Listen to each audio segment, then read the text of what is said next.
Former Apprentice producer Bill Pruitt came out today and announced, he said that his NDA expired after 20 years. And he said that in Trump talking about Kwame Jackson winning The Apprentice, he used the N-word. This is from the box story right here.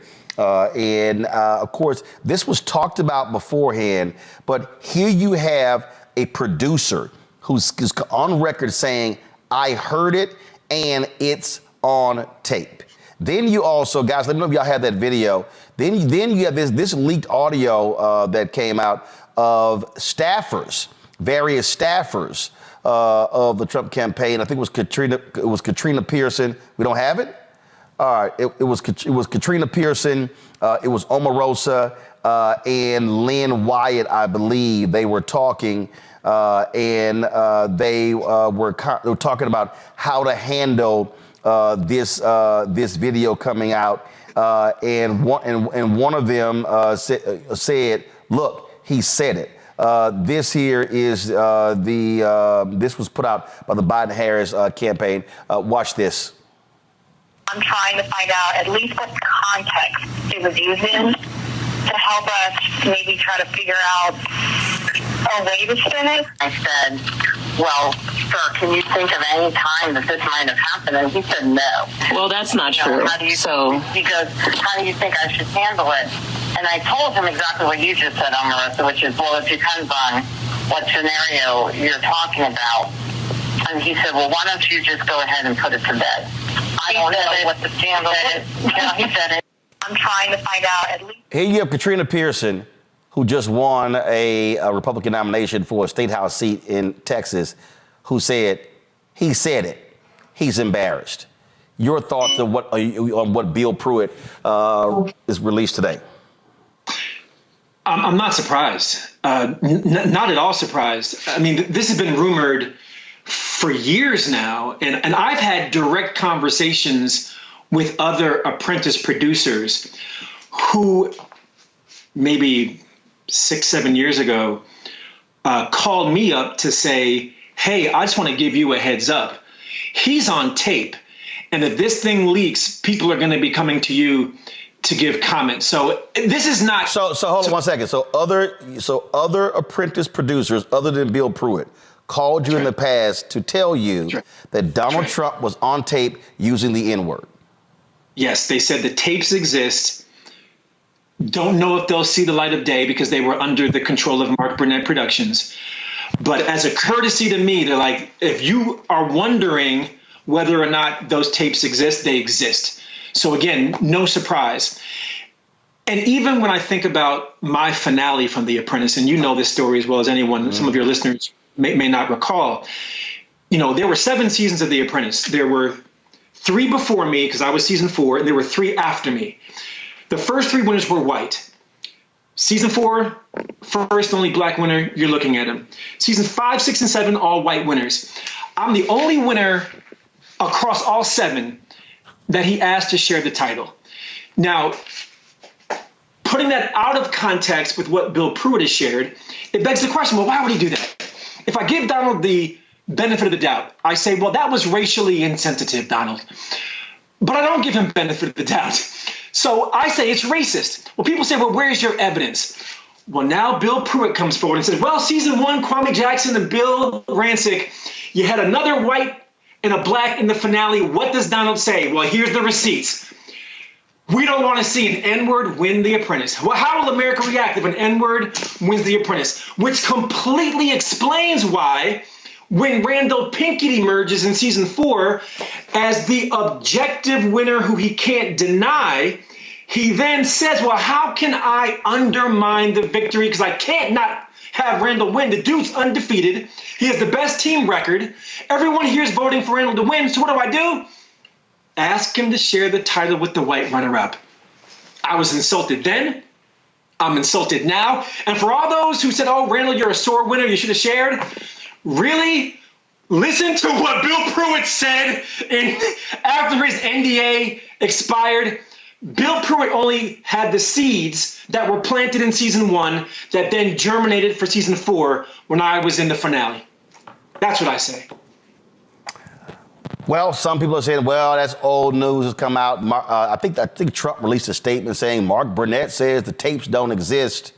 Well, now he's going to have to answer to one of his former producers who say the tapes do exist. Yeah.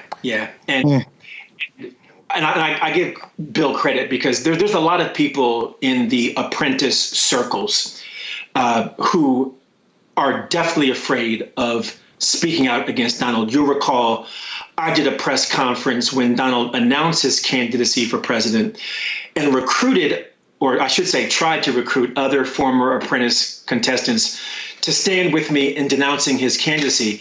And only 7 of us, only 6 were willing to stand with me. Kwame Jackson, Tara Dowdell, Marshawn Evans, Surya Yalamanchili, and James Son, and then Brother Kevin were the only folks who had the courage to stand up and denounce Donald's candidacy. Again, history will prove that that was the right thing to do because there was never a wrong time to do the right thing.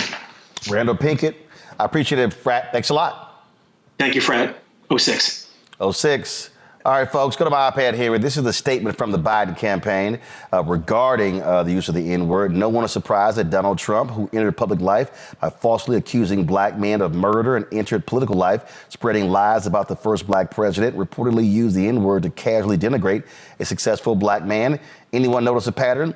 Donald Trump is exactly who black voters know him to be, a textbook racist who disrespects and attacks the black community every chance he gets, and the most ignorant man to ever run for president.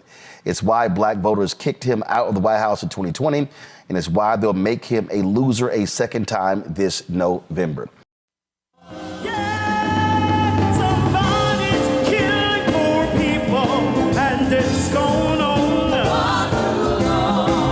When COVID happened, poor people were dying at a rate already of 800 people a day. Before COVID, if you went to a funeral every single day, it would take you 600 years to attend all the funerals of the people who will die from the ravages of policy violence, poverty, and low wages in America in just 1 year. It would take you 2 years and 19 days to go to all of the funerals of the people that will die today, and oftentimes silence. Nobody talks about this political genocide, but we are determined today to remember their death and be a resurrection of voting power and voice power like never before. Economic justice and saving this democracy are deeply connected. We, as a nation, must listen to the demands of the poor, who are pushing and will continue to push political candidates and elected leaders to lift from the bottom so that everybody can rise. Take back the mic, take back the mic, take back the mic, take back the mic. We are the poor, the marginalized, and the underpaid. And we are taking one step forward to say that everybody has a right to live. Poverty is not the fault of those who are impoverished. It is caused by those who make the policy. There are over 135 million poor and low-wage, low-income people in this nation.